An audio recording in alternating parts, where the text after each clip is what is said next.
They right, folks, in the blue. He is for Team Liquid. It's MaNa. And the bottom left in the red. The Prince of Madness, the Prince of Chaos for Team GB. It is Prince. Yeah, but yeah, Cecil Rhodes Colossus, about Stormgate. I don't have any information that's not... I did briefly have information that was not public when they had the preview days for content creators and community members before they had their PC game show announcements. But other than that, I'm keeping on top of things. I mean, I think a lot about RTS games. Oh, yeah, how to forget Stats. Stats is up there too. Honestly, Showtime might be up there.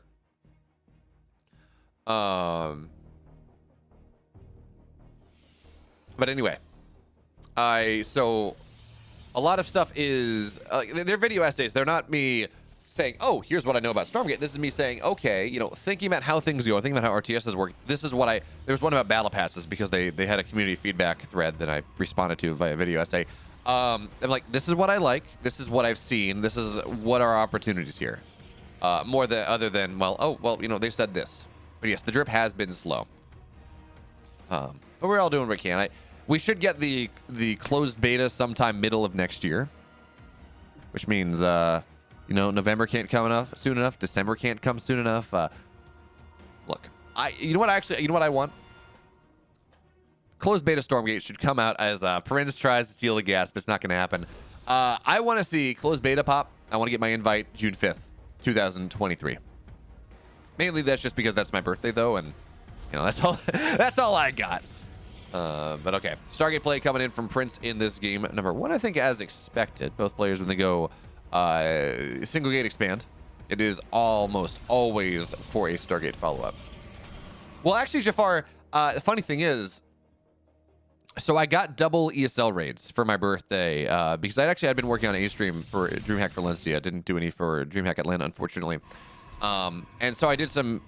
I did on the Saturday, on the semifinals day, the second to last day, I worked a stream, and then I immediately, as that was over, I immediately booted my own stream up and had a birthday stream. It was on my June 5th was that semifinals day, I think.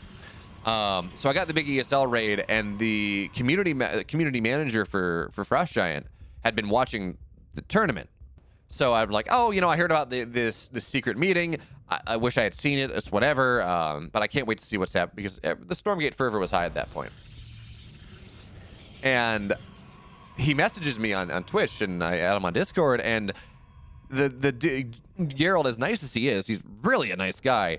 He pulls me into like a Google Meet at like 1 a.m. my time, so like 11 p.m. his time, to show me the Now I couldn't take part in the Q&A session, of course, unfortunately, but pulled me into the recorded top secret info session that they showed about a week before the PC game show.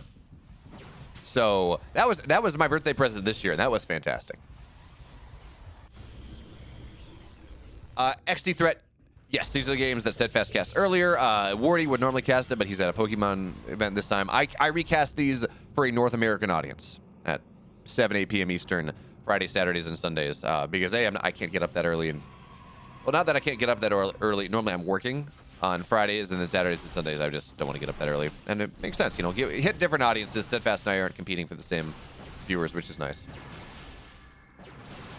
But anyway, Stalkers here from MaNa, they show up, and well, one of them will go down. Shield Battery is a powerful, I was going to say powerful unit, but powerful structure indeed. And Prince, by the way, he's got a Dark Shrine proxy behind this one. As the Stasis Trap, well, okay. MaNa is aware of this, sacrificing 1 Stalker, but still he does have 4 Stalkers to 2. And this is a bit scary because Shield Battery is here, but Shield Battery Overcharge is going to get popped, and well, MaNa has to split his damage. That's how you get around a Shield Battery on low numbers like this. But the worker count, or the Stalker count, excuse me, continues to grow. But I'm worried about this Dark Shrine, because I don't, to my knowledge, I don't see a robot. I don't see anything that can give detection here. This is just this is just a 3-gate coming in, and that is, well, if you don't have detection, you just kind of lose the game.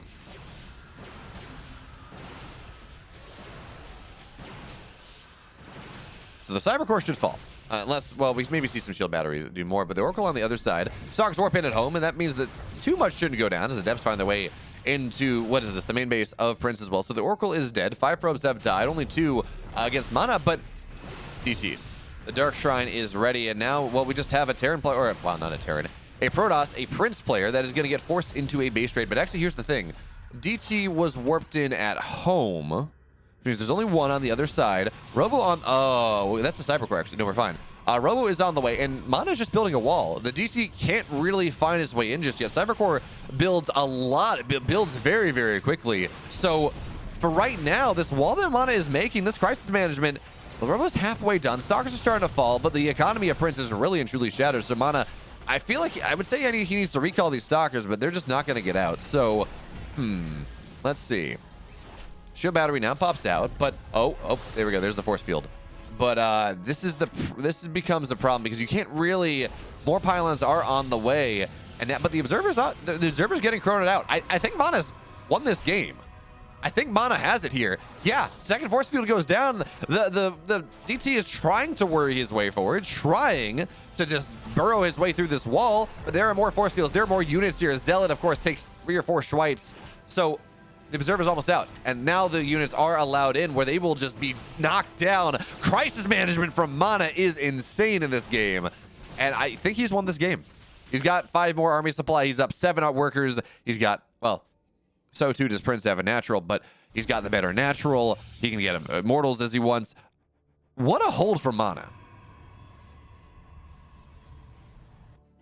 Yeah, Jafar. I was actually really worried if it was going to be 2024, 2025, because in my mind, StarCraft, professional StarCraft, starts to sundown next year. I don't want it to, but we lose the Blizzard deal. And while I've heard rumblings that says that Microsoft will be required with the Microsoft buyout to support esports to a similar level, or Blizzard will continue to be forced to support esports to a similar level that they have been in the past. They have been up until this point.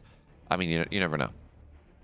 And I think maybe once the buyout completes, maybe we have StarCraft esports get supported again. But that's lack of security, I think, is going to be a big problem.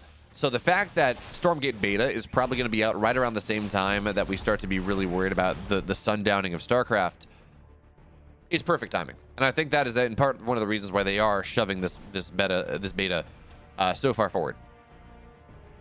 Also, it's a bunch of very experienced developers that can go and they can push things up pretty heavily quickly if they want to. I'm not worried at all.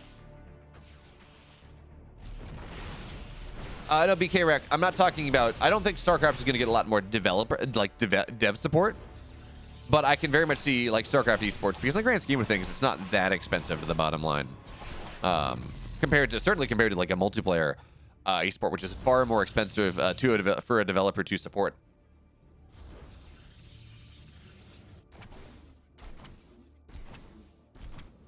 Diablo Immortal is very much a shit show, but if the money that it brings in supports StarCraft esports, who might have complained, really? There are 5 DTs on the map right now. Do we have... Yeah, okay, so there is no detection. There's nothing that Prince can make to snipe down the observer that MaNa has, but where is MaNa's observer? Okay, there it is. So now Stalkers blink forward, and, well, the Stalkers of Prince, they blink backwards. Shield Battle Overcharge popped immediately. DTs, they were going for a bit of a run-by, a bit of a walkabout onto the other side of the map, but that means they're not here defensively. So Prince is starting to lose a lot, but DTs are here, and you got to cut away from them. They are a lot of damage. This is just a lot. This is so many DTs. This is actually ludicrous amounts of DTs. And the War Prism does go down. Now the DTs, they're all dead. But MaNa, he loses the fight. I mean, I don't think so. Pay for Mayo to talk about this stock. Yes. Do I need to turn my stream into like gotcha casting? I will only talk about the game if someone donates. For every $5 donation, I talk about the game for 10 minutes. And again, I say MaNa loses the fight. MaNa is miles ahead here. Hey, thank you so much for the follow, Perceptive TV. MaNa is miles ahead here. The DTs really did not find much of anything. MaNa is up 10 workers. He's down a little bit in army, but he's got +1 done, +2 on the way. And the only reason that he didn't end the game right there is because he lost the Warp Prism.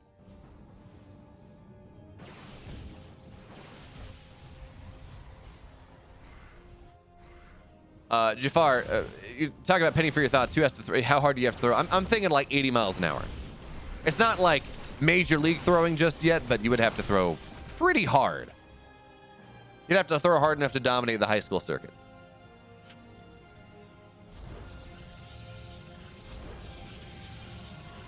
Oh, so every time you don't, oh yeah, you're right. That's not truly gotcha. That's just, you know, pay to win.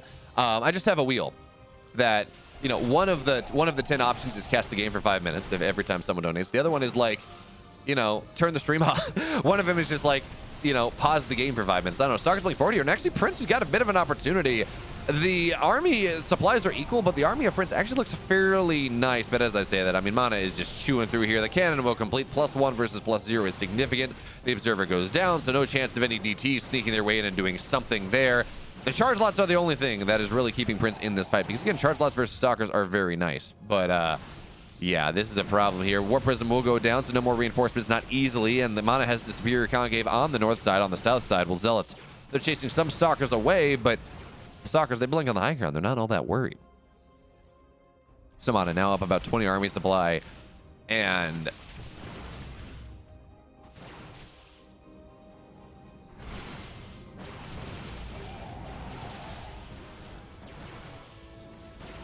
yeah, it's not to get sturdy though back in a proto, it's to get thick with like 5 Cs.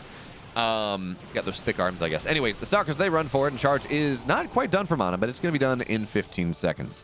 So MaNa may not be able to end the game. I mean, he has, I'm not going to say he's won this game, but he's put himself in a winning position in this game. As more Zealots warp in, Prince is going for the Hail Mary. He thinks Disruptors may be his opportunity to win the game, but Stalkers, they bling on top of the shield battery immediately, and +2 is now done. Charge is done. This army of MaNa is ludicrously more powerful than what Prince has. He's going to get the Warp Prism, but that is such a Pyrrhic victory in this game. Third base will fall. Prince, in fact, will fall down. He trips on the stairs and goes tumbling down, down, down. MaNa takes game 1. There we go. Put us on that road to an ace match, because in the bottom right in the blue, but he's on the top side of the nameplate, he is MaNa. MaNa. In the upper left in the red, down 1, as DTs didn't work, but really that was just excellent crisis management for MaNa. It is Prince. Perceptive TV. So I technically have had some software engineering jobs, but my undergrad's in aerospace. I'm actually getting a PhD in robotics right now on the mechanical side of things. So I'm not sure that I have too much advice for someone that's going to like dev work. When I was SpaceX is private sector, Jafar. I mean, the argument that's kind of government supported. I wrote code that validated the tail rudder of the last Pegasus rocket launch. Was specifically what I did. I found it identified electrical faults and accounted for them. And in terms of the sensing data for the tail rudder of Pegasus, which is a rocket that is flown up on a Boeing 737, I think. I forget exactly which plane it was. Specially modified Boeing jet to a couple tens of thousands of feet. And when then the rocket is dropped, it launches and deploys a satellite into space. But it was retired. No, they no longer make those. They no longer launch those rockets anymore. No, Jafar, I'm a PhD student. I don't make much money. I'm doing better than a lot of PhD students because I do get paid for casting, but it also means that I have literally no life outside of casting and PhD. If I remember right, I think it was it was a rather simple thing, but I can pat myself on the back. It was C++. No, it was C something.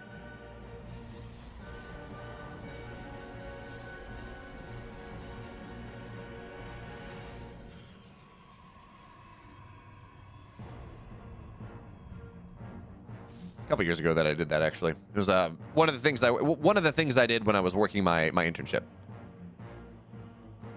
If you Jafar, though, if you want to yeah, no, it wouldn't have been C#, that's right. If you're curious about the research I'm working on currently, !! research in the chat.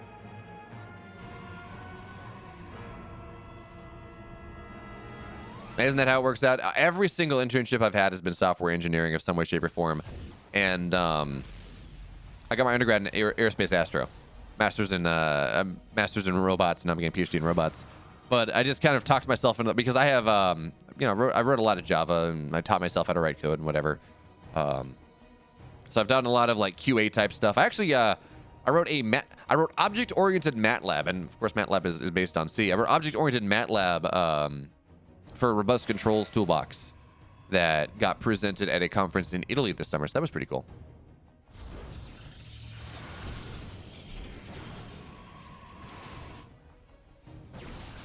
Now, as much as we want to talk about space all we want, we do have to talk about this game a little bit, folks. Sorry to disappoint. But Prince is getting pretty... I like Prince's opening. He's denied the natural of MaNa. He has a natural of his own.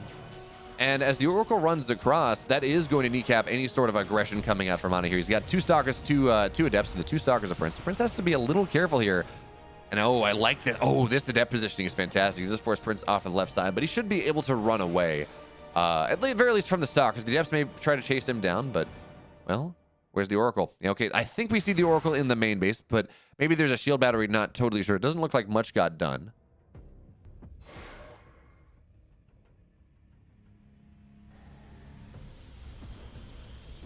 And now here comes MaNa, but it's 4 Stalkers versus 2 Adepts and 2 Stalkers. So this is very much a composition that favors Prince, and actually that's a great last-second wall. So 5 Stalkers here to 2, and the Adepts don't really add a lot to this right now. So actually, excuse me, 6 Stalkers.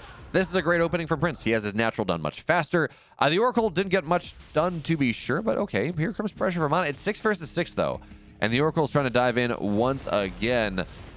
No shield battery, though, and that's something. Oracle, though, stasis trap. Probably. Realistically, at this point, because MaNa's committing everything on the other side of the map, you can just turn the Pulsar Beam on, and eventually workers will start to go down of a shield battery, even if the shield battery overcharge is not popped. But MaNa is kind of winning this fight on the low ground, at least until more Stalkers get warped in, and 1 Stalker will fall, 2nd Stalker will fall. Now it is 3 Stalkers to 3, but the Stalkers of Prince far more healthy.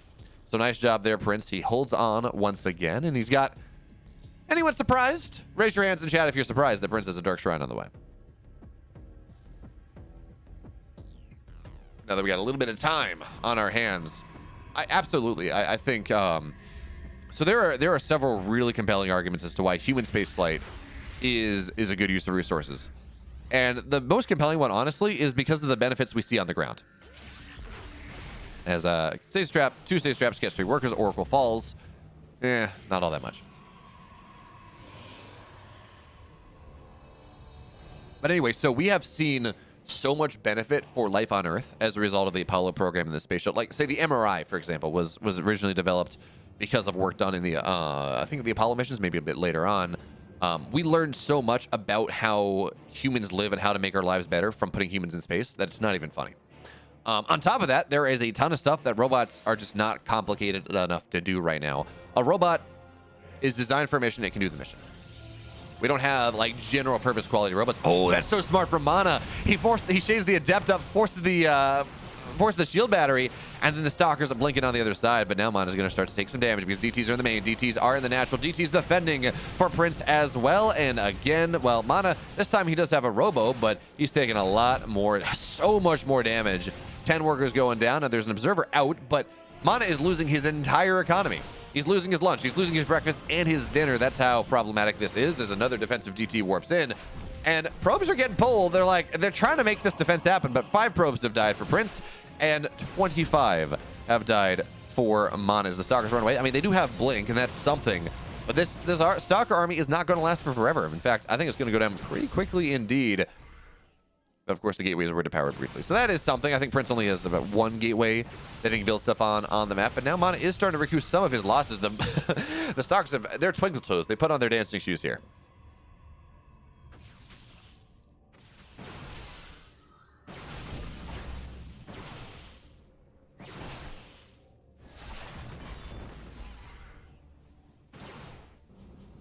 The ROI per cent, like per unit dollar, I guess, investor, or per percent of someone's tax dollar that NASA gives compared to like any other government agency is insanely higher. It's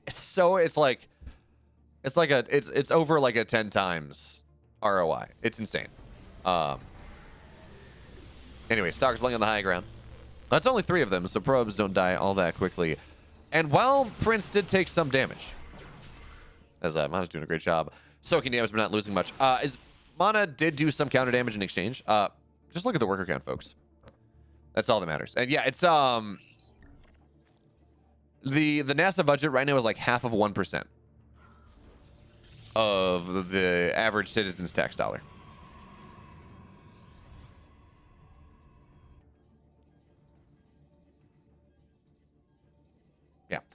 I don't have the number right now, but like in 2015, I think that, yeah, the budget number was like half of 1%. of every dollar you pay in taxes if you are a U.S. citizen that goes to NASA. But okay, Prince, he's got a forge on the way. He's got Blink on the way as well. And that's the one thing that, okay, random probe, sure. Prince gives it a donation. I don't know what it is now. Actually, we did see NASA recent, like in the second most recent budget, they got more money than they asked for, which is so rare.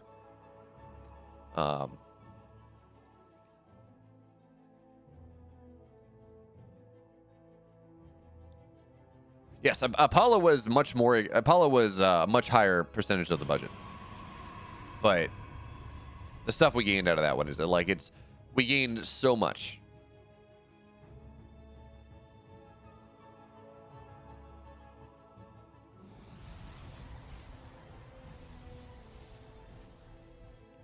Artemis, though, so Artemis is funny because Artemis, or the SLS, which is going to launch Artemis, is, I think, the worst run NASA program that has happened in a while. So SLS, the Space Launch System, which is the rocket that you may have seen has been tested, the rocket that they were going to put a full test launch around the moon about a month ago, and they still haven't launched, was a program called the Constellation Rocket Program that was in part designed to to have components from like every state in the country. That's what's the Constellation, which is just not the way you want to build a rocket.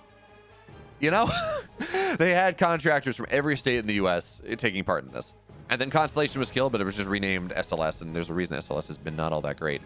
But anyways, here comes Prince. He's up about 30 army or 30 supply. 12 of that is an army, but his money is so much bigger. Big deal, though. +1 is just about done. MaNa, though, he did get a Dark Shrine of his own, and we see DTs warping in defensively here. And does Prince have any detection? I'm not sure. The DT's here on hold position, and they will, yeah. Okay, so Prince does not seem to have detection in this army. But there's the Observer coming in. Okay. That's exactly what you want. Warp Prism goes back pretty far back here. Now the DT is the defensive hope and dream of MaNa. Well, they're not really hope and a dream anymore, and as MaNa loses his Observer as well, Prince actually gets his warp-in canceled, but he ties the series up. He gives us the celebration. Prince fighting. And we're 1-1. Folks in the bottom left, in the blue, he is for Team Liquid. Tied up at 1 apiece. It's Kelazhur.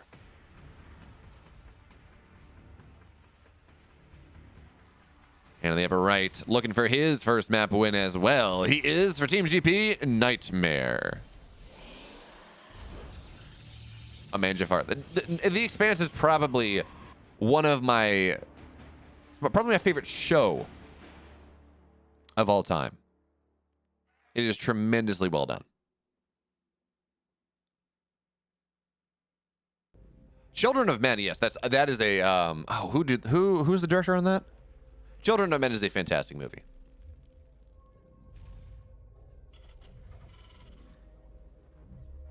But yeah, Regender Dust, the thing is, it's not like that falls into the fallacy of we need to focus, we need to not focus on this thing instead of the other thing. Which we see happen a lot. You know, we need to focus on things on Earth and not in space. Well, actually, focusing on stuff in space really teaches us a lot about the Earth. In a similar fashion, working on electric propulsion, for example, you can learn a lot from, I mean, we're doing there's some really interesting stuff in terms of electric propulsion in space, which again is a little different. But anyways, one of the big things that we're going to have to learn how to do for electric flight and really electric vehicles in general, as we do see Kelazhur gets a like almost perfect eBay block, is going to be to get much better battery technology. Well, battery technology is definitely something that is also a tremendous challenge when we talk about space flight and autonomous systems, because we need to be able to store energy. Best way we can do for long-term missions right now is either solar, but they degrade, and if they're on a planet, they get a lot of dust, and they really do degrade. And they're not super efficient once you go past Mars. Or we have like a nuclear reactor, which is expensive, and that's actually severely, severely limited in the amount of them that can get launched every year. They're really, we cannot launch as many of them as we would like. Bibby Cham, I kind of do live in the middle of nowhere. I go to Dartmouth College, and our motto is literally Vaux Clamans in Deserto, a voice crying alone in the wilderness.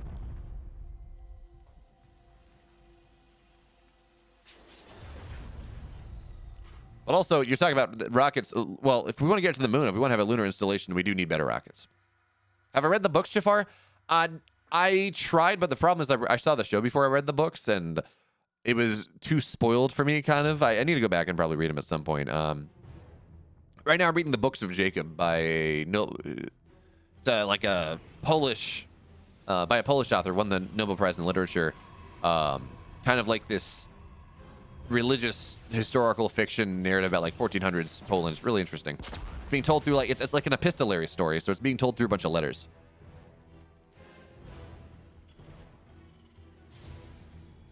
What's my estimate until do we get a Protoss level of tech? Never. I think some of the stuff that exists in Protoss is more science fiction than it is science fact, but we'll see. Hey, that's how I grew up. I guess Baby John, my closest neighbor was about a mile away, growing up, but it was 1.5 miles to the nearest paved road from my front porch. So it's exactly a 5K to the nearest paved road and back, which was when I was running cross country in high school. That was how I trained, and it sucked. Especially considering the final mile of that is the Zealot will go down. The pressure from Kelazhur on the other side of the map. Especially considering the final 3/4 of a mile of that road. So final, I guess, the middle 1.5 miles of that went past cornfields that they fertilized their fields with chicken guano, which is sears your nostrils. It's one of the worst smells that exists. And I had to run, like breathing heavily through that a couple times a week. In the middle to late August, where it's the hottest and it's humid and it's just making it smell even worse.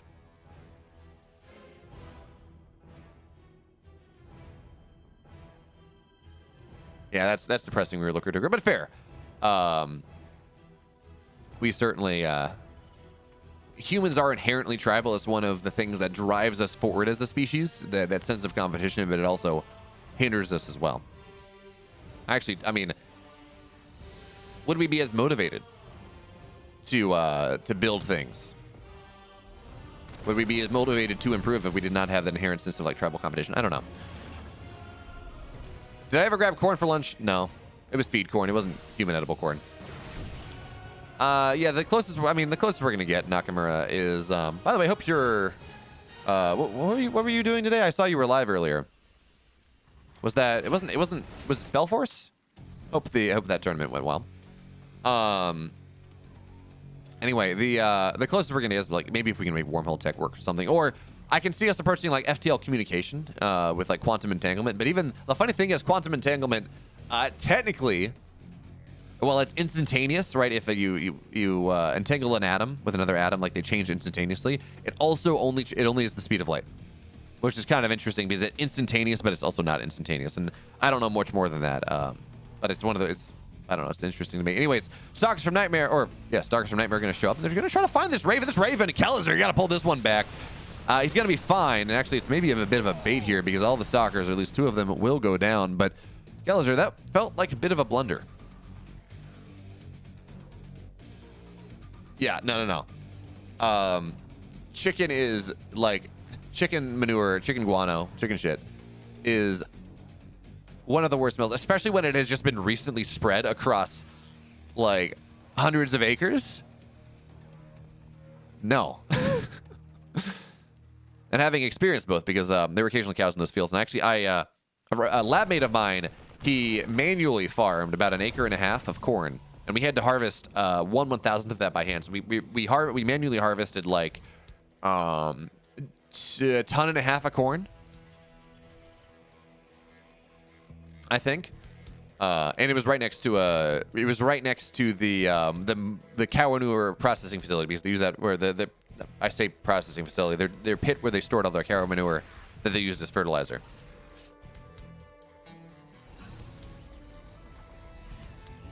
Well, I mean, Rahendra Das, yes, but like, I think of it as like the Ansible, right? Where yes, the ships that were traveling, the ships that were traveling, they were going sublight speed, but the Ansible was instantaneous communication. I don't know if that's how it would work or not, but I don't know enough about the subject, but it strikes my fancy. As someone who grew up on like dial-up internet and satellite internet, I really am desirous of instantaneous internet. But now, oh, this is a nice bit of a flank here coming in from Kelazhur, taking advantage of the map orientation. So first of all, keeps his third base alive. Second of all, gets a couple Stalkers. Now these Stalkers are not where they want to be to defend this pressure, but they're going to try to find a medevac, and they do actually get it. So I was wrong. They were exactly where they want to be. A wizard is neither late nor early. It arrives precisely where they mean to. And if you think about it, Protoss are just space wizards. Yeah, I've never had to experience that one, Jafar, at the very least. But there are so many disruptors out on the map right now because this push from Kelazhur, first of all, it's beyond a third base. It's not a 3-1-1 2-base push, but it has been so delayed just by the stalker pressure that we're on like 5 or 6 disruptors right now. This is going to be a very difficult position for Kelazhur to push into, especially considering it is with tank pressure. Tanks do not deal with disruptors all that well because, well, disruptors, they just kind of send their shot off and they don't rely on that vision. That tank is not the greatest position to deal with the stalker. So that will go down. Widow Mines, they unburrow, and that's going to be nice at the very least. Only one Widow Mine will fall. But this pressure from Kelazhur does not inspire me all that much. Does not inspire confidence. He's going to try to make it happen. Next, this tank gets a couple decent volleys off. But here comes the bio stimming forward. And this fourth base from Nightmare, I don't think it's going to get all that much done.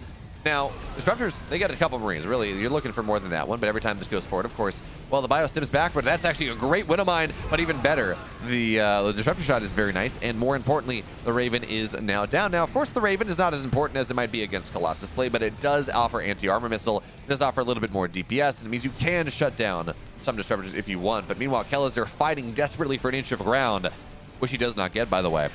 He loses 11 STVs on the other side. Nightmare, he's down in supply, certainly. 89 to 55 in terms of army supply, but already he's got the recall into the main base here. So this push, this drop should not get that much done. Medevac should fall. There we go, but he's not going to get the second. Nightmare, at that point, actually, he pretty much equalizes the supply. He's at 1-1. He's 2-2, but he's at 1-1. He's only down about 20 army supply, which sounds like a lot, and it is. But he's got Disruptors, and Disruptors are worth an infinite amount of supply. The Robot Space Wizard's doing a great job.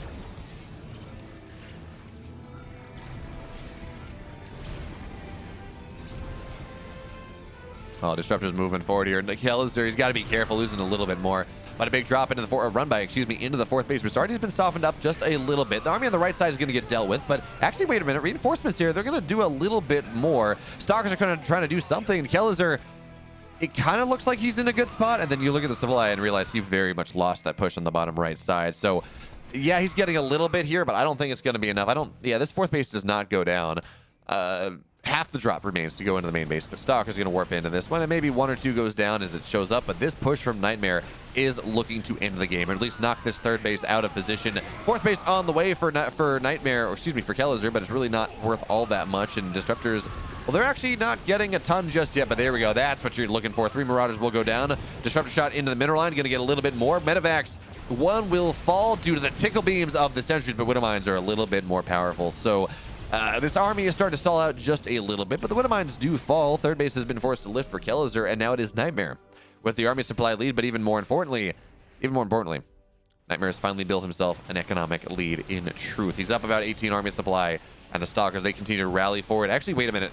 Both these bases may go down. The Orbital is going to start to burn, but SCVs will arrive to save the day. But here comes Stalkers in the natural. The Orbital is going to not go down, not getting targeted, but the bunker, there we go, that's dead. So really, no damage here to defend this position. Now the Stalkers playing on top all the SCVs. This is a base trade from Kelazhur on the other side, but you got first mover's advantage, recall if you need it, and this army from Kelazhur is just not all that impressive. So the third Orbital looks like it will die.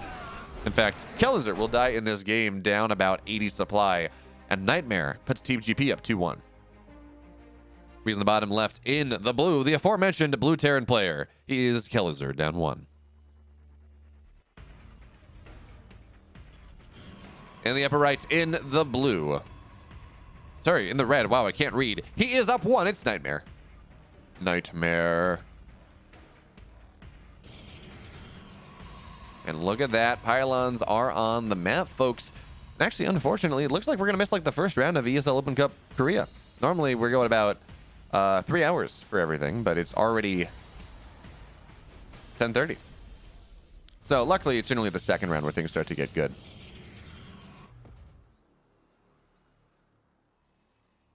Now, Grape Dactyl, having roommates that know what StarCraft is must be amazing.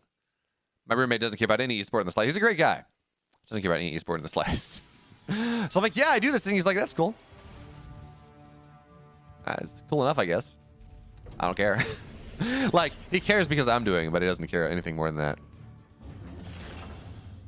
Where are we going from this proxy? If you're Nightmare, it's going to be max packs build. Okay. Nothing too crazy. This SCV gets rather low.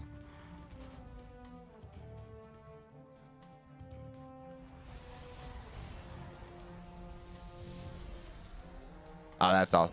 You've had the same roommate since 2011, Grape Dactyl. What a stunning rebuke of the housing situation in whatever country you're in.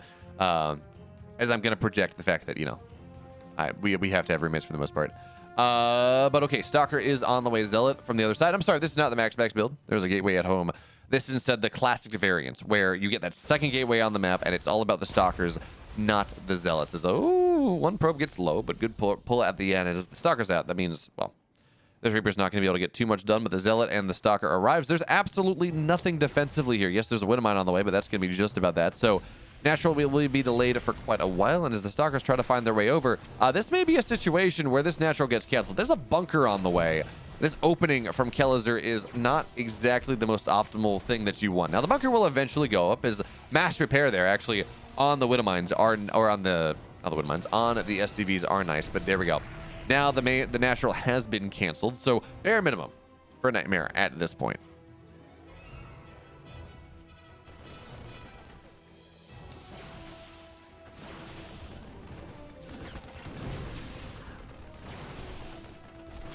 As well, the Widowmine goes down actually, and really, I think that was only for it was only for only for a probe. So that's a wonderful trade if your name is Nightmare at this point. He's eventually Kelazhur is going to get broken out.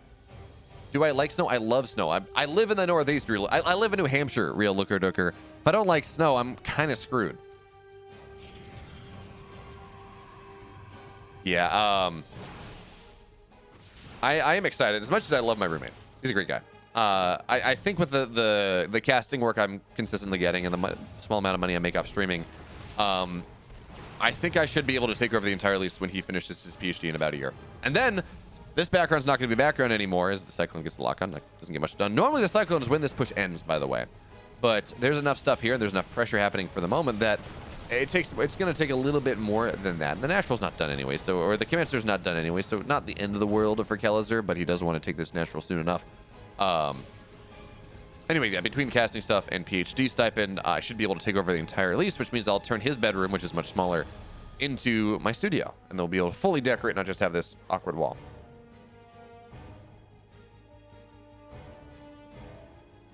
I mean, I acknowledge that my mountains are inferior to the Rockies, Jafar, but also earn your turns, please.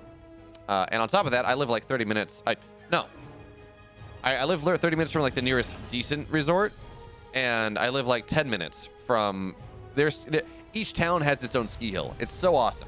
Like the sense of community there is incredible.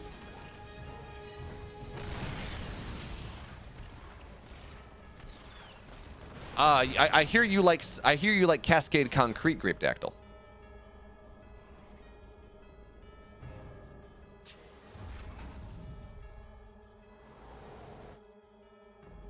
Okay. Now Nightmare does have to give this position up with the tanks, the Marines, everything else. But he got his value. He absolutely did. He canceled the Natural. He finds himself up 8 workers. He doesn't have a third base on the way. Blink is going to be the solution. So how many gateways does he have? He's getting, yeah, okay.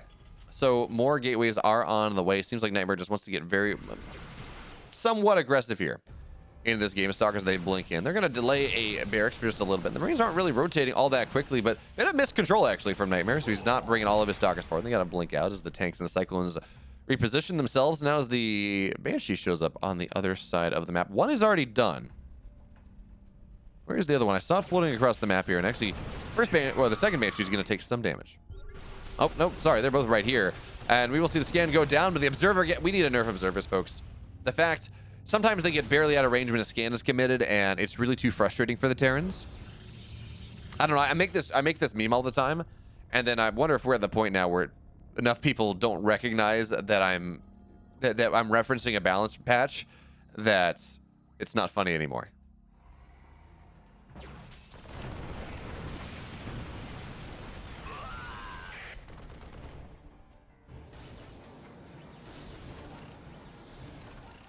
I mean, you got Lithanos, you got Snowshoe. I mean, that's not exactly the best skinning mountain necessarily, but it's you know, it's just decent. But anyways, Stalkers, they sacrifice their lives pretty expensively, but actually, wait, they get a lot of tanks here, and this concave from Nightmare is really nice. All the Marines are going to go down, and this was a bit of an overcommitment from Kelazhur. It looked expensive to start, but those Stalkers that I didn't see coming in from the left side, they really do validate that decision from Nightmare. Now, charges on the way, third base on the way from Nightmare at this point. He's got his charges done, excuse me, as the Stalkers show up here. I don't know how much... Kelazhur doesn't have that much army, honestly. He's going to blink onto the high ground where he's going to knock down this incoming... Well, actually, he's going to knock down Stim. That's a much bigger deal. Last thing, they pulled on the wrong side. Stim is delayed, and that is massive. Stim getting started once again, but now Zealots, they can dive into the natural if they want. They're not... Yep, okay, no, they already are. Never mind. So, 4 workers go down. There's one tank, I think. One tank on the map here. Stim is not going to be done until like 9 minutes into this game, and Nightmare is really taking the bull by the horns. The Zealot's not even going down all that quickly. Second round goes in, and well... If he's lucky, friendly fire, but now the Stalker's going to blink on top of the tank. The tank is dead, and with no Stim here, there's nothing to defend anything whatsoever. Nightmare is, in fact, Liquid's Nightmare. And it's 2-0, so now we're looking at 3-1 Team GP, and Cham just has to take... Cham has to take one map off Clem, but Clem's TVZ is looking stupid good right now.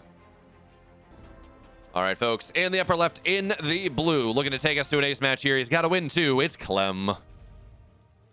Clem. In the upper right, the victor of DreamHack Latin America twice over special. He's Cham.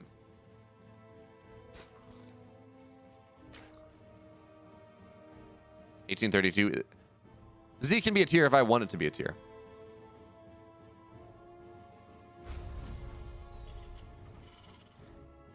Actually, you know, it's not even in the English alphabet. It's going to be Omega tier. Final letter of the Greek alphabet instead.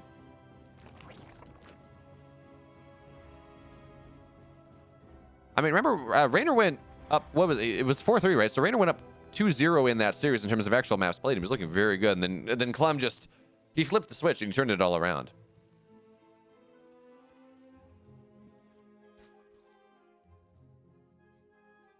But like, yeah, world class is good if it's actually really, really good, you know? So if you have a matchup that's not world class, do we talk about it being like town class? Neighborhood class? He's got some neighborhood class TVZ. I like that, actually. He got neighborhood class TVZ.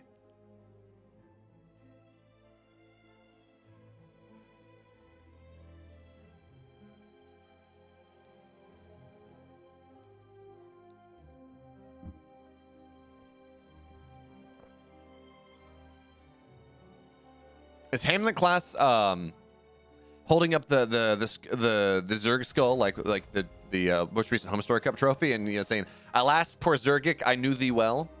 Is that Hamlet class? I don't know.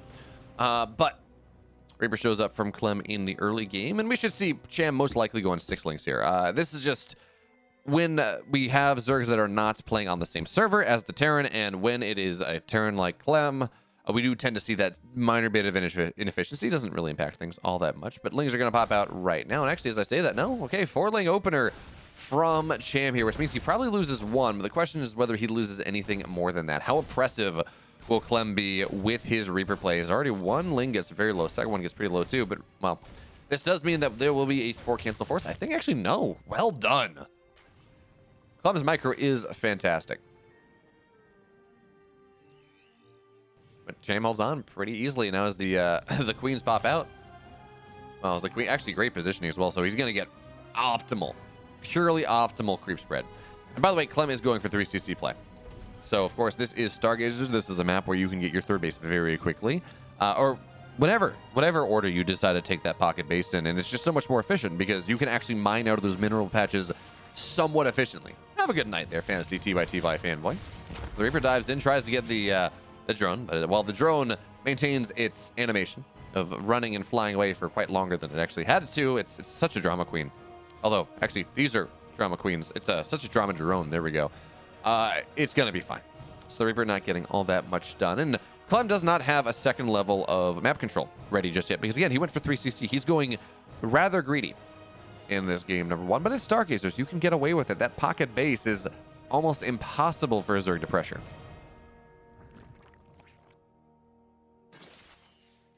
So part of the reason that Cham's early game is looking so good is the fact that, again, Clem is being very greedy. The Hellions are arriving just now. It was only one Reaper. Now, granted, we don't see double Reaper too much. I think I've seen Byun do it a couple times. Or was it Maru? I've seen one Korean Terran, I think, do it a couple times recently when you get the second Reaper and go like full Heart of the Swarm style early game aggression. But not in this game. As the Queen's gonna say thank you very much. Thank you for the lift back on a creep where I can be speedy, quick, and actually inject my sisters. So more drones on the way, and Cham going for that 9-queen opening, which is absolutely what you want there. It means that there is no pressure really available to Clem at this point.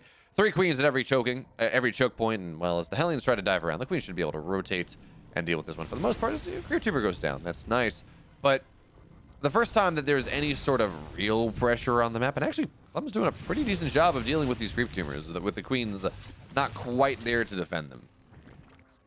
But Banshee's going to show up in the main base, and the Spore is not yet down. Only 1 queen here, but there's no cloak just yet. It's still about 15 seconds off, 20 seconds off, which does mean that, well, the Banshee will be forced back, and by the time it arrives, Spores will be there, and Clem, again, not going to be able to get that much done.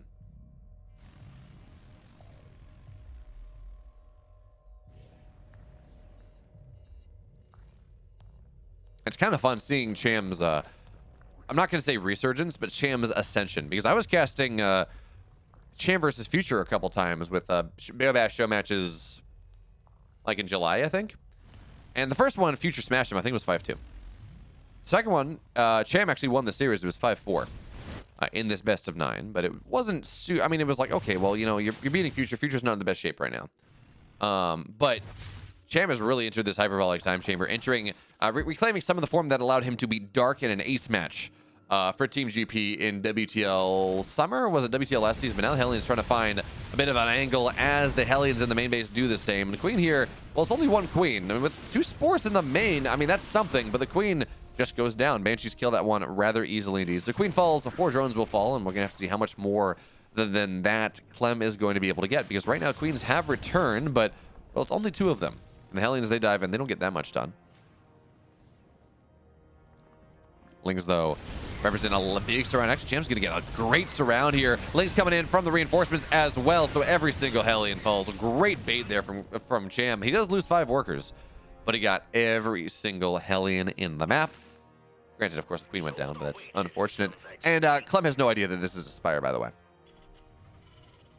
So Mutaplay will be on the mind, and I do like Mutaplay on Stargazers with how quick it is by air. It's very droppable if you're talking about the Terran, but in general, it just means Mutas can get into the Terran base rather quickly from a ton of different angles. And that is rather nice indeed. Is now Clem just using the Banshees as creep removal, which is something that we see the top tier Terrans do and really no one else. But there we go. 12 Mutas are on the way. And Cham, realistically, he could get more, but I think we're going to see him try to bulk up his ground army now.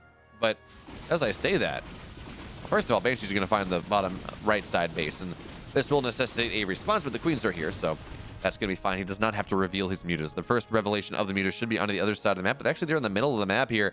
They're going to find a medevac, and they're going to find the push of Clem, where there are 6-8 Banelings on the way. I'm a little worried about this. Only 8 Banelings on the map. Baneling speed is done, but that's just not a big army.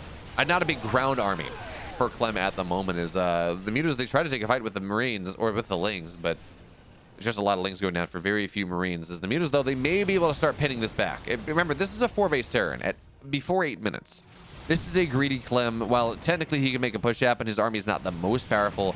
And the Mutas, they can absolutely knock down this missile turret, something like that. But they've certainly found a position where they're going to knock the gas down in 4 SCVs. And I really do feel like these Mutas are being a little bit too conscientious. They're being a little bit too conservative. I think they could have gotten a lot more done. But I guess Cham was focusing on macroing in other places. So just wanted to make sure he got safe damage instead of maximum possible damage. So we got a Widowmine base on the 4th base, which we're going to have to see if that works out for Cham later, or for Clem later on. This is a significant... We got to be at like 18 Mutas right now. This is such a significant Muta commitment as the tank will not go down. Nice bait there from Clem, waiting till the last second to pick up, but it also does mean that no Mutas go down. So well done by Cham as well. As a couple Mutas get low. Nope, there we go. He's going to find the Banshees. That's nice. A lot of less map control. A lot less map pressure from Clem here in this game, number one. As Cham is continuing to maintain his supply. He's got Hive on the way soon enough. Certainly Infestation Pit done. But Clem's on 81 workers before 9 minutes. He's only lost 5 workers here. The mutas have not gotten nearly enough, I don't think.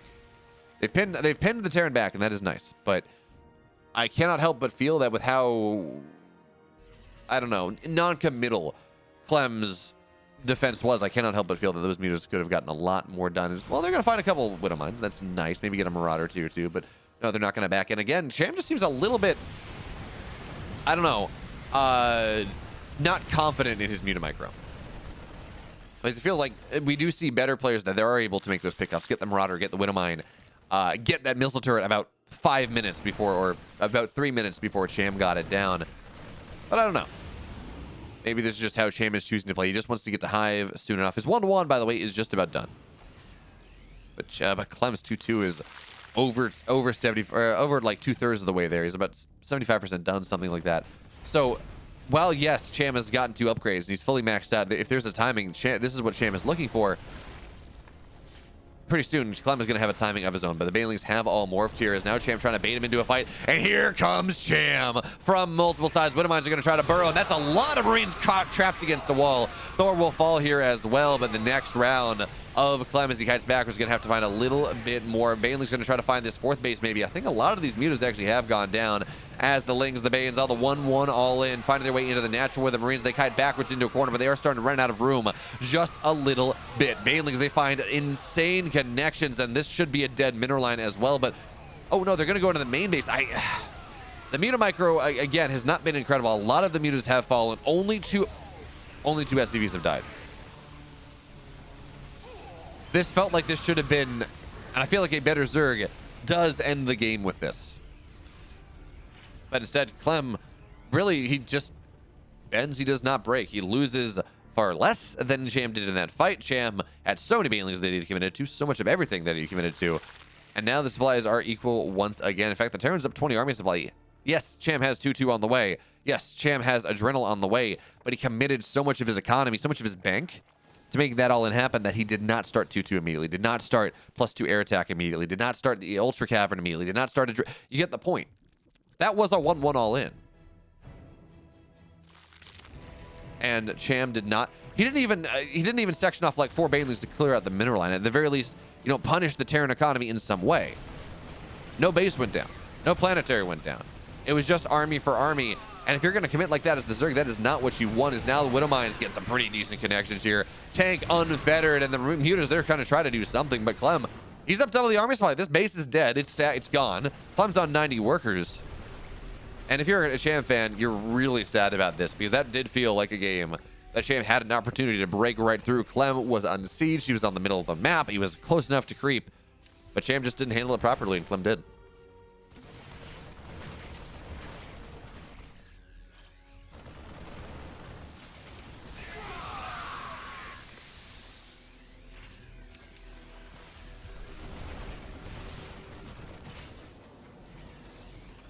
Was there a burrowed, Widowmine I missed by looking at chat in an inopportune moment? Maybe. Heard a couple Marines die, but doesn't seem to have affected things all that much. Is Clem now posturing on the bottom side. Cham has been able to remax once again, and Cham does have ultras, but these are like, these ultras do not have carapace. They're 1-1 ultras. They don't even have chitinous. So Marines actually can deal with this one fairly well. Marauders certainly deal with this one fairly well. So Clem splits backward. The connections are not nearly good enough. Chitinous done in 12 seconds, as is 2-2. So there will be this timing eventually where the ultras are about to get a lot stronger. But a couple ultras died even before that happened. And we should see, yeah, ghosts are already on the way. Clem has every single base that he could want on the map here. And the army of Clem does have to run away, but they're really not... Okay, I guess actually there are corruptors. So the medevacs can't just pick up and run and be happy about it. So Clem does have to kite backwards just a little bit. As Widowmine will burrow up, and Clem on the other side. Widowmine shot goes off, gets a bunch of Banelings. There we go. And you're just kiting through a minefield. Oh, that's a great friendly fire, though. That is exactly what Cham was looking for by just sitting on top of this army. And again, we're going to try to see the snowball happen. Get on top of Terran production, prevent them from doing what they want. But snipes on the high ground are knocking down a lot of these ultras. we're seeing the fact that they are just kind of not as powerful as they would like to be. But Banelings are going to knock a lot of this down. With an Ultra and a Bane in the main base, technically this is a problem. But the army of Clem from elsewhere on the map is going to rotate back over, and, well, things will start to go down. I mean, Cham again finds himself an opening. But I don't think it's enough of one, as Widowmines continue to kill Ultras.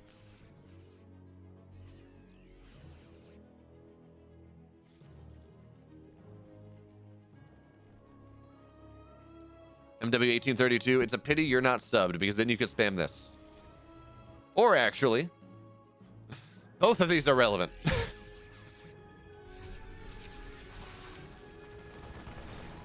Yeah, Cham seems to be very much all-inning on this idea of camping Terran production and winning the game. Really not showing the patience that he needs to be able to grind Clem down, but also I don't think he wants to play in a long game. I don't think he wants to play late game against Clem, because I mean Clem's late game TVZ is not Maru level, but it's close. It's very, very good. As now Ghost gonna snipe down as the Ultras run away. That's a dead Ultra. There you go. Thank you very much. Blood for the Blood God, etc., etc., etc. And now Clem's got to drop on the high ground, where this base that Cham has taken rather late into the game is gonna get sniped down by double drop of Marines and a Widowmine. There really is not a lot here that can defend this one, so it's gonna go down. Drop picks up as the Corruptor dies. Widowmine gets a couple more on the exchange, and now Clem has taken the bottom right base, which should be Zerg's. Zerg should be able to take this base based on map control. That's how Stargazers works. If the Terran is able to mine out all of it, or even more than half of it, life is very, very sad for the Zerg player. So the fact that Clem has this one, really, Cham has mined almost nothing from it, is bad news bears. Absolutely. But I think we knew that anyways. Cham is...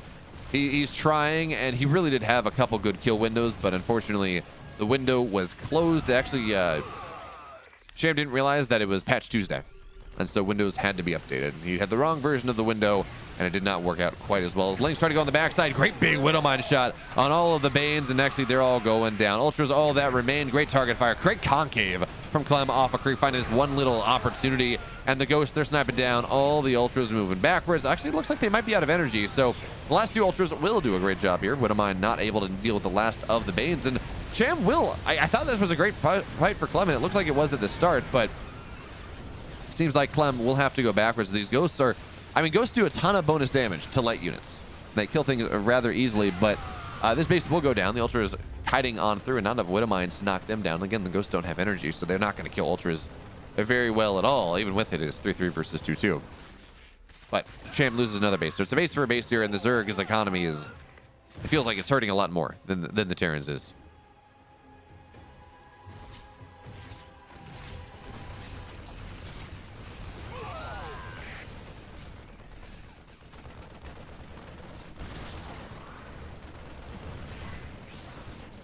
Yeah, Cham is putting up a hell of a fight here in this game. It doesn't feel like... It feels like at this point he's tapped out, but he is putting a hell of a fight up against maybe the #2 TVZ player in the world, maybe #1 TVZ player in the world. Not totally sure. Oh, no. Clem missed micros his Ghost. That's unfortunate. Widowmine goes off and gets really center mass damage, but now here comes Lings and Ultras on this bottom side gold base, which, by the way, Cham does need to knock down. But Cham does not have any good way to seize this army. He's got to take these great big fights. But he's at 55 army, still at 114. Every time he tries to take a fight, everything gets sniped down, and now Cham falls. They put up a hell of a fight. But he does fall. And folks, remember, this is Stargazers. This is such a Terran map. In the upper left, in the blue folks, he's up 1-0, trying to again drag Liquid, kicking and screaming to an ace match. It's Clem. Bottom right, they just need one to secure the 4-2. The victory in week 4. It's Cham for Team GP. GP.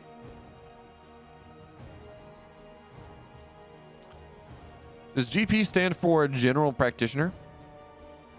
Gozu Player? God Project? I don't know.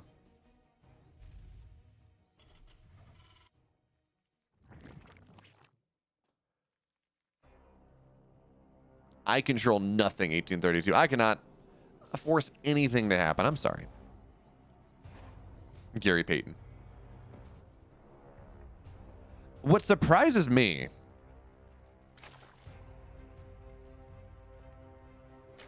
Fulminate. I appreciate your adherence to the Church of the Gumi God. That great sign of the Mechanicus. But Cyril is Cyril has shown us time and time again that he is a significantly better player than Gumiho is.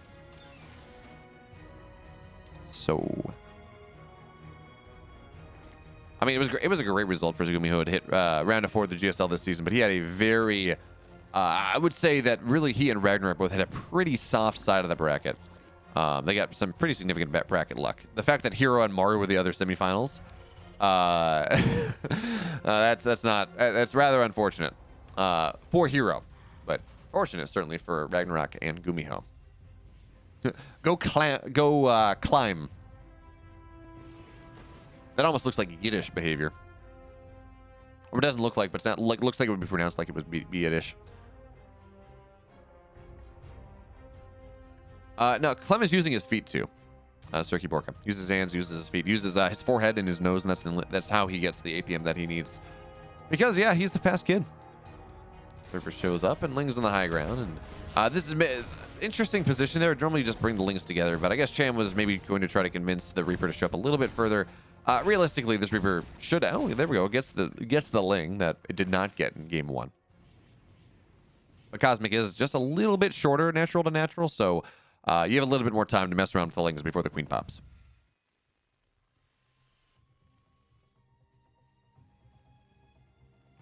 Able Bacon understands. Although, even if you just want a little bit, the Elgato has a 3-button foot pedal, which is kind of fun.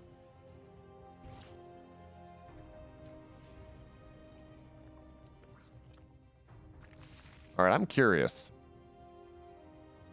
Let me pull up the bracket for EPT 146 because that is starting in 8 minutes. Of course, I'll be casting that after this, so the stream will have to go down because to build the delay.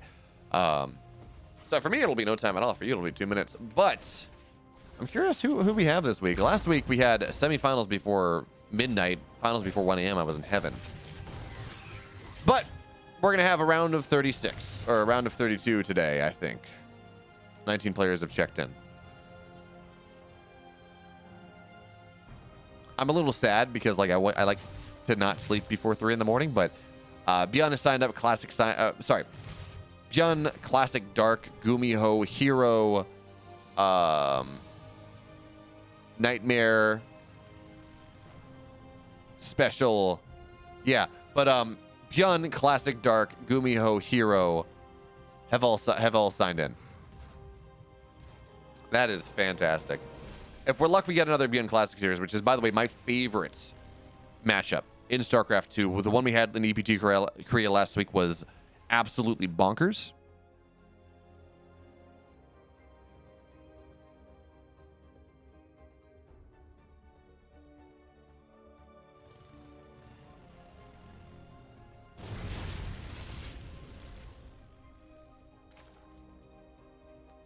Now you need like half the foot pedals for your right foot, and then you have like a second mouse on your left foot. So you can go and you can control run bys at the same time. But have a good night there, Nakamura. Those silly UK time zones. Deny your presence from me. I'm depressed. I'm very sad right now. But Banshee finds his way into the third base. We're just gonna try to get something. Not gonna get all that much though. My favorite matchup is TVT. What did I say? No, I didn't say that. MW1832. My favorite matchup is Classic versus Beyond. But I think in general, I'm starting to warm to TVP over TVZ.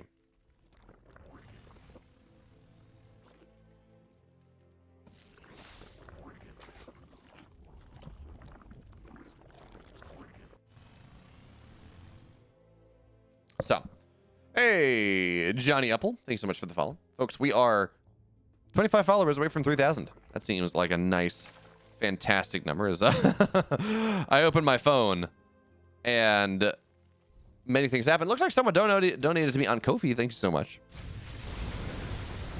Hellions die. Oh, that's a massive surround. $5. Thank you so much for the Ko-fi donation, my friend. I'll of course not say your name unless you want me to, because you know, anonymity is important. When last time I shouted someone out, they said, "Hey, don't do that." Ko-fi.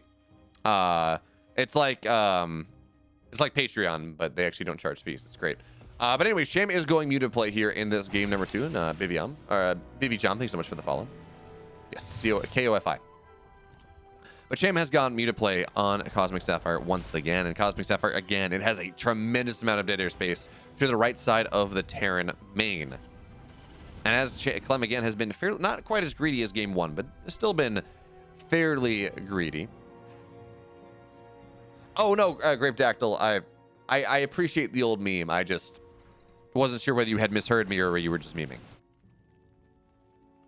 So, anyways, here comes the pressure from Clem, and this is right as the mutants are starting to pop. So this is the real scary moment for going for muted play in this game. This is the reason why a lot of times we'll see Zerg players, they'll build their ground army, and then they go right up to the high ground, and then they build those mutas. But it's only after they break the first Terran push. So we're gonna have to see whether that is gonna happen here. As actually the medevacs seem to be lacking boost. So one medevac seems like it might go down, but Hellions find their way into where the third base is. 5 workers will fall, and maybe even more than that. Great. You do not see Hellions get this much damage at 7 minutes into the game. They're gonna get 8 workers, and that is wonderful. That is fantastic here if you're a Cham fan in this game number 6 of regulation, game number 2 of Cham and Clem. Now Cham onto the other side of the map. Do we have Evos? I don't know, but he's got a lot of stuff on the map here. I think one of the drops was killed, which is why he feels unlocked onto the map. Widowmines will burrow, and Medevac's not able to get what they want. Clem has a fantastic concave, losing a little bit on the right side, but he is trading out pretty well indeed. And now Clem, it's his turn to get aggressive once again. Bailey's looked to morph in, but there are so many Widowmines that it's just not going to get much of anything when my shot goes off, or the Widowmines go down. Regardless, does not matter. The Banelings are now dead. And here comes Clem onto the other side of the map. Good creep spread from Cham, though, and that will delay the push of Clem just a little bit, allow Cham to get another round of Banelings. But again, this is 1-1 bio versus 0-0 Zerg, as a Queen will fall on the left side. So the Marines, they stay alive just a little bit longer. As now we have 10-12 Marines at a time here coming in. Clem, it feels like this 4th base is going to really struggle to stay up, but as more Banelings get morphed in, maybe Cham is going to be able to make something happen here, but he's not going to be able to wait until his 1-1 upgrades to be able to make that happen. A couple more mutas are on the way, but the way this works, that's an insane Widowmine there. The connections for Cham are not what he wanted. The connections for Clem are incredible. As the Banelings, they just get all targeted down. Mutas on the left side, they're fighting what they can, but all the Queens are dead, and now Clem, he's up 40 army supply. Actually, he's more than that. He's at 50 army supply here. The 4th base will get broken, and ladies and gentlemen, boys and girls, guys, gals, non-binary pals, it appears that once again, for our second series here for WTL Week 4, Day 2, we're going to an ace match, because I do not see a world where Cham breaks the momentum of Clem at this point.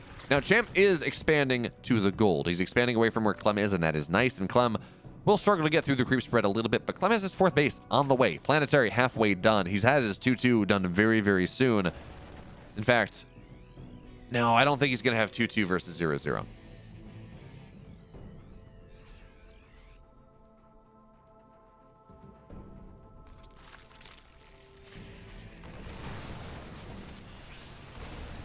All right, so now Clem on the bottom side trying to knock down this 4th base of the gold. Widowmine's not super effective, but I'm not sure really how much it matters, because really it's all about the Marines at this point. But Clem does run out of stim for just a second, and that does mean maybe Cham can get on top of things. Widowmine's not actually there we go. It's like, well, the Widowmine doesn't seem like it's going to get all that much done, and then we saw like 10 Banelings fall.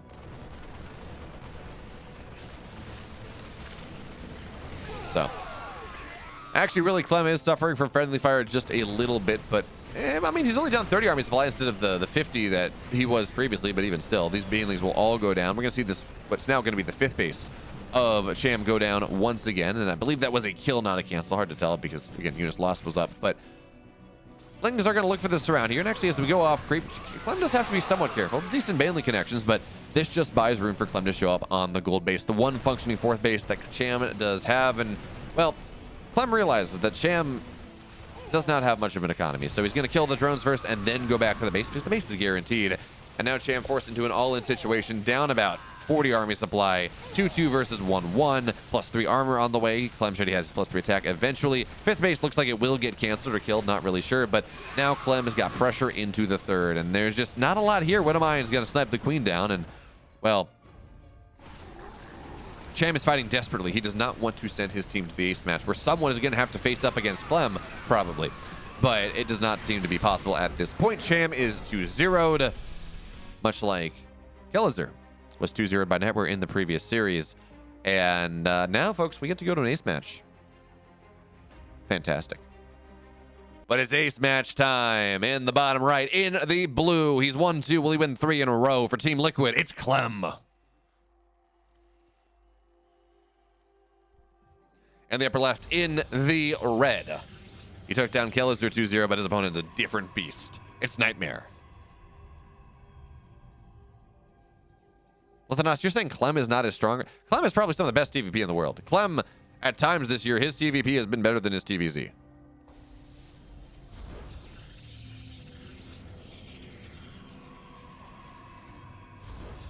His TVT is his weak matchup. His TVP is very good.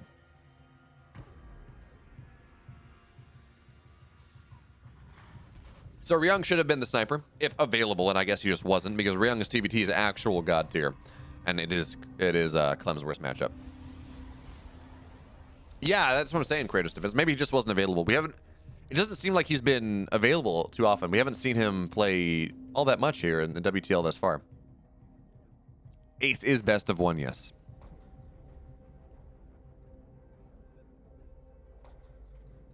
Team Liquid, the check has cleared. Ryung will not be playing today. Well, what does Nightmare have in store for us? This is a bit of a suspicious probe on the map, folks. On Moondance, Pylon goes down.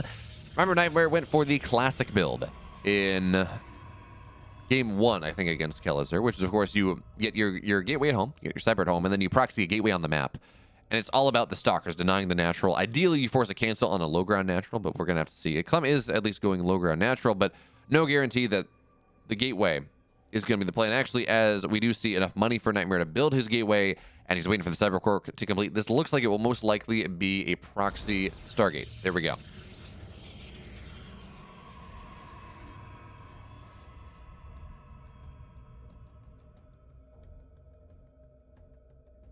I mean, behavior, talking about trying to demand a trade onside. That's not what it is, I don't think. But Ryung and Mario on the same team would honestly be terrifying. If you remember the interviews from Ryung when he had his God run at Katowice, we interviewed him once and we're like, hey, you know, to what you attribute your success? And he says, you know, my mind is my body's Ryung, but my soul is Mario. Like, they are very good friends, and Mario always credits Ryung for the build ideas he does, and vice versa. So putting them on the same team would be really, really cool. But Stalker and Zealot shows up on the other side. And it looks like Clem is not going to get... He should have early warning as the Oracle pops if the Reaper stays where it is. But it looks like he's... Oh, no, Reaper's just going to the bottom left side, and he's not going to scout this whatsoever. So the ideal, if you are a Nightmare, is to move forward with the Zealot and the Stalker into the natural at the same time as you run into the main base with the Oracle. And you just force Clem to micro in 2 places at once on the hope that maybe his hands fail him for a second, but he's not doing that. The Oracle's going to try to dive in. Clem, through some preternatural sense, he did not scout anything, but he just saw that the Stalker and the Zealot were getting aggressive and saw that the natural was late. That's probably what it is. Yeah, it's because the natural was late. Maybe less of a preternatural sense after all. Just covering your bases. Making sure whatever happens, you're going to have a missile turret in the main, and that defends you from DT play, defends you from Oracle play.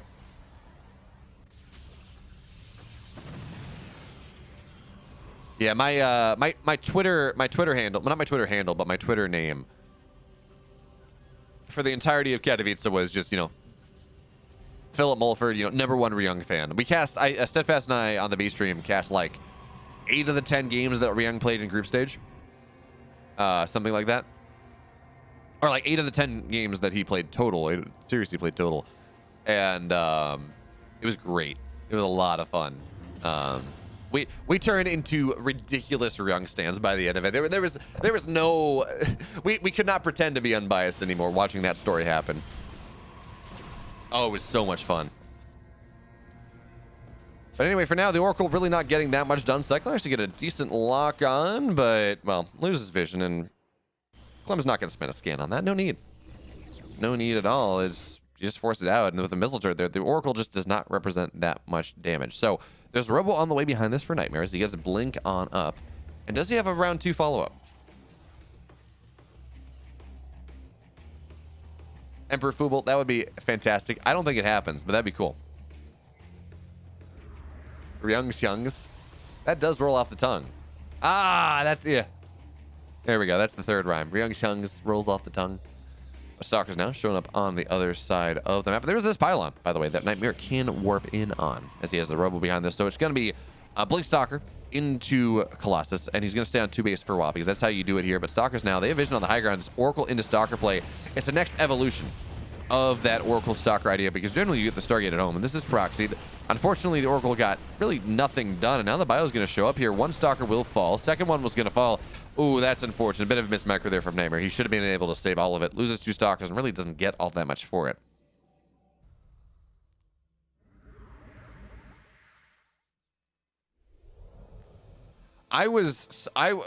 Gerald made me so sad, Emperor Fuble, because Gerald, he goes and actually with Steadfast 9 in the final day, we cast the Serral series.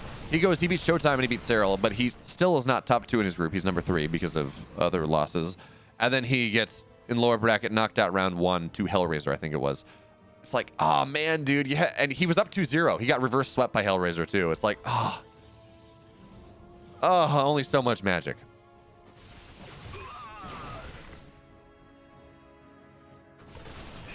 And here comes the pressure from Clem. Stamin's done. Combat Shield's not ready just yet. The Stalkers are doing a good job of ameliorating this as much as they can. As there we go, Marauder will go down. Clem probably could have saved that, but doesn't choose to. And now we're going to see Stasis Trap get the 2 Marauders, but, well, still a decent army here from Clem, although it really is lacking a lot of tech, and a Disruptor is going to go out, but it's not going to find all that much, and that is the only defensive tool. Well, only powerful Robotech tool that Clem does have is now we're going to see the Sentry go down, so no more Guardian Shield, and these Marauders will be ready soon enough, but the defense from Nightmare is fantastic.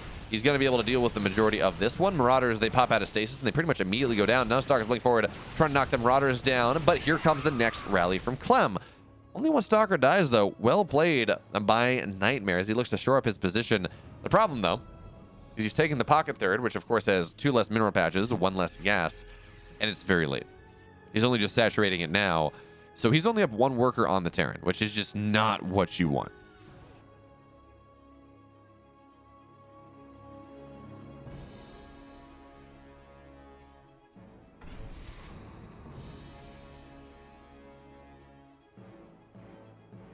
And then the saddest thing about the Gerald series, though, as we see Widowmine drop on the left side, the saddest thing about the Gerald series was the fact that he tweeted afterward, he's like, yeah, I'm probably done with StarCraft. I'm like, I don't think it was quite that strong, but he's like, you know, this is probably my last DreamHack run. And I'm like, no.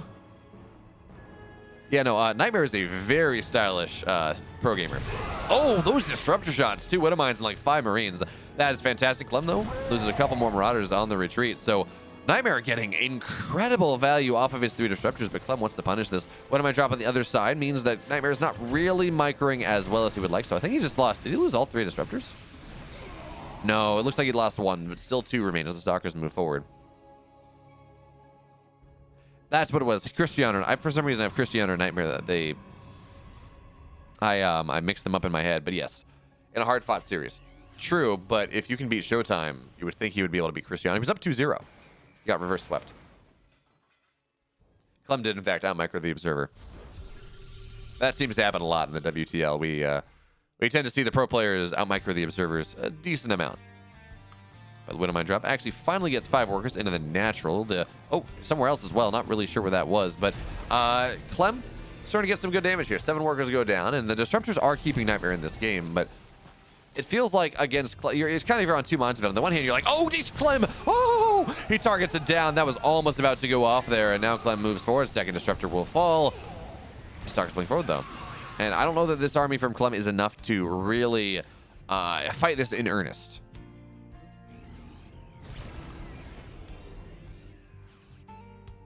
Clem's, that was, I mean, we can talk about Clem's micro all we want. That was decision making. He just stemmed in there and got the Disruptor. That's not an insane micro move, but identifying that he had enough DPS, had enough damage to knock the Disruptor down before the ball blew up in his face, that was impressive. As now Widowmine goes off, and Widowmine, well, only is, man, I felt like it could have gotten a lot more. But the Widowmine will fall in the exchange. So Clem doesn't have a ton of pressure on the sides of the map right now. Really, it is just a great big army that is going to just shove through Nightmare's, down Nightmare's gullet, I guess. But actually, it's only about 9 army supply up. And yes, Clem has 1-1 versus 0-0, but no Vikings. Fourth base on the way. Nightmare, despite the damage he took, I mean, he's not in that bad of a spot as Disruptor shot's going to go off. Clem's kind of tries to target them down, but that's a mistake. What shots? What shots indeed go down against the French Terran player. And now, I mean, Nightmare is very happy. He blinks forward here, and he finds himself up in army supply. The Colossus and the Disruptors, they work together to disrupt Clem's plans. And, well, the game will now go on. A fourth base on the way for Clem, and somehow this pylon is still here.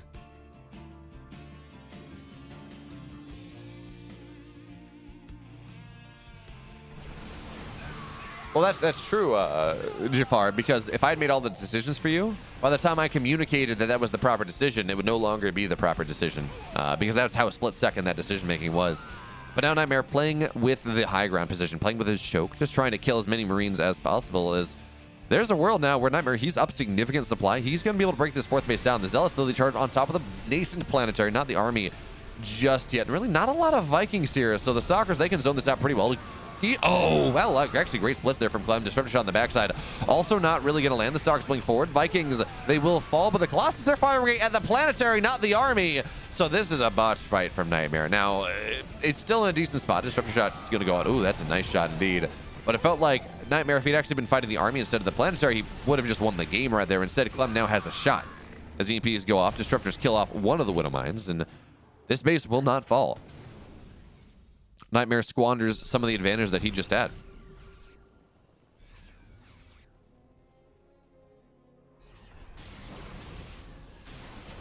But now Nightmare trying to find a position in the natural where he will not worry about planetaries messing with the AI of his Colossus. Instead, he's right in the natural here. Clem does not really have a lot of room to micro.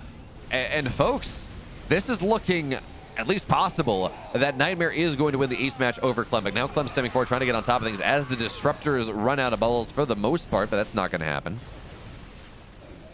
And remember, Nightmare is very all in. He's only on 56 workers. He's got 4 at a time, but oh, the Colossus are a little bit exposed. Disruptor shot will not go off, and the EMPs are so important to dealing with a Disruptor army. The difference between an EMP Disruptor that you kill or a non-EMP Disruptor that you kill is night and day. So it moves from killable to not killable as the Stalkers blink forward, trying to keep this Viking count low as possible. And as long as the Viking count stays low, no more medevacs are made, which means this bio gets rather low. And the Disruptors right now, they're just zoning. But it seems like we have maybe 1 or 2 more shots. Clem, at this point, he's got to be feeling an opportunity here. Disruptors, 1 more shot, and he does not get it. And there we go. Colossus starting to fall here as well. Clem, he does lose a lot of his army, but he knocks down a lot of the tech here. If Nightmare shot goes in, split is actually not even really needed from Clem, just a little bit out of range. So now Clem somehow is equalizing this fight, somehow, some way. Disruptor shots are going to be nice, but really not enough here. There's just not enough to buffer for the Disruptors at this point, so a lot of them will fall. And now Clem is cleaning this up. He's gotten, I think, 4 or 5 Disruptors in the last minute or so. He's killed a bunch of Colossus. And Clem survives. Clem thrives. He's up 10 army supply right now. His opponent is only on 59 probes. Nightmare's been all in on this, and it feels like Clem has survived the scariest moment of this game. That is insane.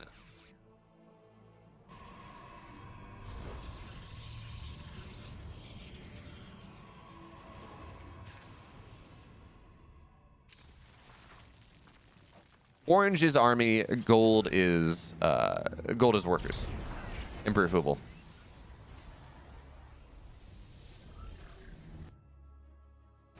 But yeah, this is a banger. I did not expect Nightmare versus Clem. Ace match was going to be a banger. I very much expected Clem to sweep this down, but this is a banger indeed. So hopefully this is a nice taste for what we're going to get for EPT Korea once this is done. But Clem's got another drop on the left side on Moondance. And we're starting to hit this point where Nightmare takes the last base that's really easy out of this. When I talk about bases, I normally talk about the core 4, right? These 4 bases that are much easier to take than the rest of the map. But, well, Moondance does have core 5. I'd say, yeah, it's not legendary yet. Very few games are legendary. I'm actually lucky to have been able to cast one of them as Widowmines. Ooh, very nice. 7 workers go down. that Cyril versus Mara series for King of Battles 2 is, in my mind, the greatest series that's ever been played. The Biostims forward here, trying to get on top of these Archons, but you don't really want to get on top of the Archons. You just want to be near the Archons and kill them down. So for now, Nightmare's army is scary. There's one ghost in this army. It's out of energy, so the Archons, they can still fight. They're not just the great big blue balloons that don't do anything in this game. So now the Stalkers, they blink forward. And now Clem, he's got to kite backwards. Now Nightmare is on 5 base, but again, he's only on 62 workers. He doesn't really feel like he has the money to rebuild his economy, I guess, or to build his economy in the first place, I guess. But I feel like he does, and I feel like he has to. I don't feel like he has a choice in the matter as he builds more. Actually, I do like the addition of more Colossus, though. Clem is so heavy on the ground-based play. There are no Vikings in this army anymore.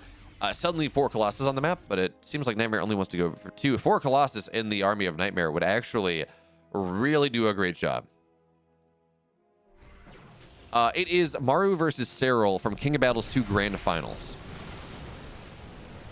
Now, okay, this is going to be dead base. Clem has found this immediately, and Nightmare is just starting to bleed out. He was in such a good spot, but that fight around the 4th base where his Colossus were firing on the planetary instead of, well, on the army, I think that was really what did him in. But no, okay, Widowmine's not going to knock down the rest of the TTs, but 10 workers do fall. 10 workers for a base, though. I don't really think that's worth it, especially as Clem is on 5 bases of his own. Perceptive TTV, you can find it on the African or the Alpha X YouTube channel. It was cast by Rushy and I. It's not the best casting I've ever done because, again, that was a year ago at this point. I'm far better now, but the games speak for themselves, especially the game on Blackburn, especially the game. Oh, nice blink forward there. Widowmine late in medevac does fall. Especially the game on Blackburn and the game on whatever game immediately followed. I'm blanking on the map name. It was a big vertical macro map. 2 of the best individual maps that I've ever seen. Anyways, here comes Nightmare. Once again, trying to breach the high ground.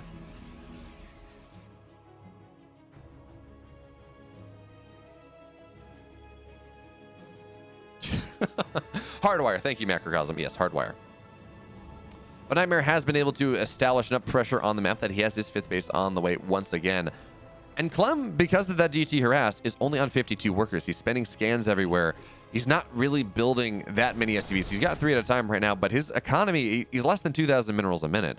This game is starting to turn into a game where neither player is mining all that much. Stalker's playing forward here. Zealots around the corner, but the Colossus are not there just yet. Neither are the Disruptors. This Clem now on double starport. He can build 4 Vikings at a time, which means this Colossus, their days are numbered. But if a base goes down, maybe, if they buy enough time for the DTs to get critical damage, maybe that's going to be okay. But Clem, oh, he's setting up a big surround here. Observers, please. Now the Vikings, Stalkers blink forward, knocking down the Vikings as much as they can, but one Colossus is going to fall very quickly. But the one on the backside, it's not going down very quickly whatsoever. But the bio of Clem gets the full 360. And now the Disruptors, they have to find miracles. Unfortunately, it's not a day for miracles. It's a day for Clem. He stems right on through. Now he's up 40 supply. DTs, they find a lot in the natural. 7 workers go down. They knock down some add-ons as well. But this army from Clem fully upgraded 3-3 against charge loss. Against Stalkers, I don't think that's enough. I don't think that will ever be enough here for Nightmare. But the Immortals, maybe from the others. No, not even Immortals, I don't think. Clem's not even bothering with them as the Vikings land. He's just killing everything else. And now the Immortals will fall. Tags them all down. And while this army of Clem looks like it might be melting just a little bit, even this army is not something that Nightmare can properly deal with. And the reinforcements from Clem will really put the kibosh on that one. Nightmare shakes his head, scratches his head. He knows he could have won this game, but honestly, taking a TVP, a PVT to 20 minutes against Clem when you're Nightmare is already a massive victory. So that was fantastically played from both sides, but at the end of the day, Liquid takes the series 4-3 on our second ace match here from WTL. What a game!